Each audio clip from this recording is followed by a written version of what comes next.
Good evening and welcome back. Delmarva. Two men are currently in custody following an attempted robbery out of all places, a cell phone store. Warrants were issued for 25-year-old Michael Larby, who you see there on your screen, along with a 17-year-old juvenile after they allegedly tried to hold up a Cricket Wireless store on North DuPont Highway in Dover. The investigation revealing that the pair had allegedly entered the store just after 10:45 a.m. Thursday. One was armed with a taser and demanded an employee hand over merchandise. Well, they were unable to get that merchandise. They fled the scene in a vehicle, but the pair was eventually tracked down to a service area in New Jersey where they were arrested. Now they are awaiting extradition back to Delaware.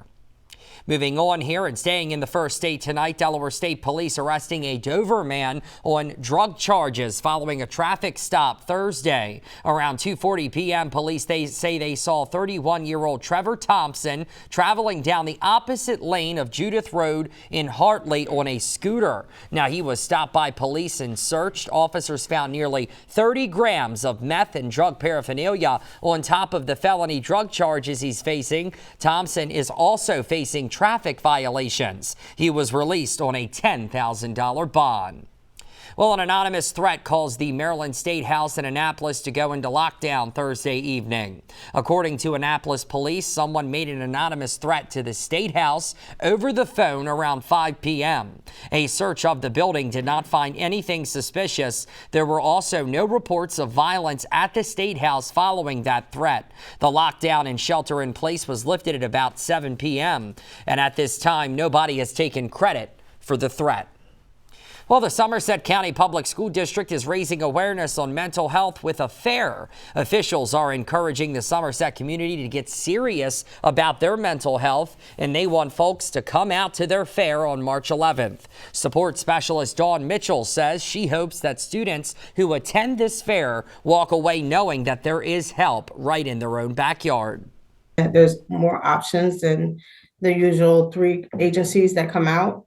So this gives them a little more education. It also gives the families more education, but also to see that there are help within the system. Yeah, that event will take place from 4 to 6 p.m. at Crisfield High School. And at this time, we're going to throw things over to our chief meteorologist, Rich Wurzik, who can give us the latest on what we're expecting as far as this downpour is concerned. That's right, Rob. We got a lot of rain to talk about coming in for the night and for the first half of our Saturday. And when the rain is done, it's going to look a lot like this here tomorrow afternoon. A lot of clouds around today at McAmey Memorial Park in Accomack County. Meteorologist Eric Alf was out in the area today with the Mobile Weather Center, noting that the high and mid-level clouds were streaming in after a sunny start to the day in advance of the system that's coming through. We don't have a drop of rain across most of the area yet. That is changing by the minute in our southwestern zones. Here in Georgetown, though, Show Auto Sales Skycam looking at quiet conditions. Temperatures ranging in the low to mid and in some cases upper 40s. They're actually going to climb slowly through the night. After a high of 49 today near average, we're going to be above that temperature going forward through the night. Now looking back at February, 17 days we had above average temperatures, 9 days below average, but the below average temperature days by only a few degrees. It was an exceptionally warm February, obviously, even that little bit of snow that we got. As we go into March here, we're looking at an extended mild streak.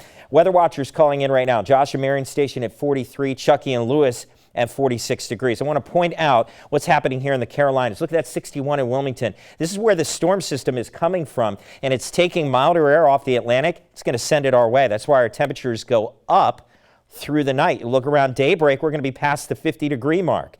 A lot of rain coming with it, though. Slug of moisture coming into the Carolinas right now. We already have the rain moving in here, that first batch. And this stuff's going to be generally light to moderate, but much heavier, you can see there with the system down toward the Carolinas. Looking at this through the night, you can look at the timestamp there up through 9 o'clock in the morning. That's when the heaviest rain will be across the area. Maybe a little thunder, wouldn't be surprised by that, just not counting on too much in the way of thunderstorms. And there's not going to be a lot of wind with this system either. It's going to move by quick. Look at this. By lunchtime, we're already starting to see the system move off to the north and east. Dry air wrapping in behind it. Not enough dry air to get rid of the clouds yet, but that's something we'll see more of as we go into Sunday, a partly sunny sky. Overall rain totals, I'd say around an inch. And again, this is just an estimate here with the model data, but That does look like it's the idea here, right around an inch, some places a little more than that. Not enough to cause any flooding concerns, but good old-fashioned soaker for late tonight and tomorrow morning. So not as chilly tonight. You saw where our temperatures are now. They go up through the night with this rain. Rainy morning, drying out for the afternoon. Probably not a break or a peak of sun at all, but we will find our way into the low 60s in many places inland. Your 7-day forecast, 61 tomorrow afternoon, 63 on Sunday. So I'd say about 75% of the weekend looks okay because we're going to be rain-free. And, temperatures aren't too bad here for the first couple days of March. We're going to be near 60 on Monday with a partly sunny sky.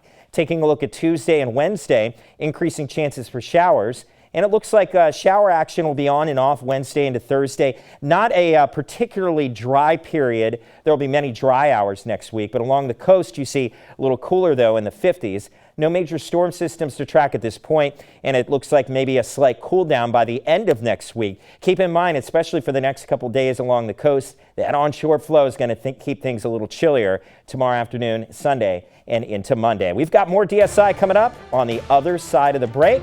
Stay with us.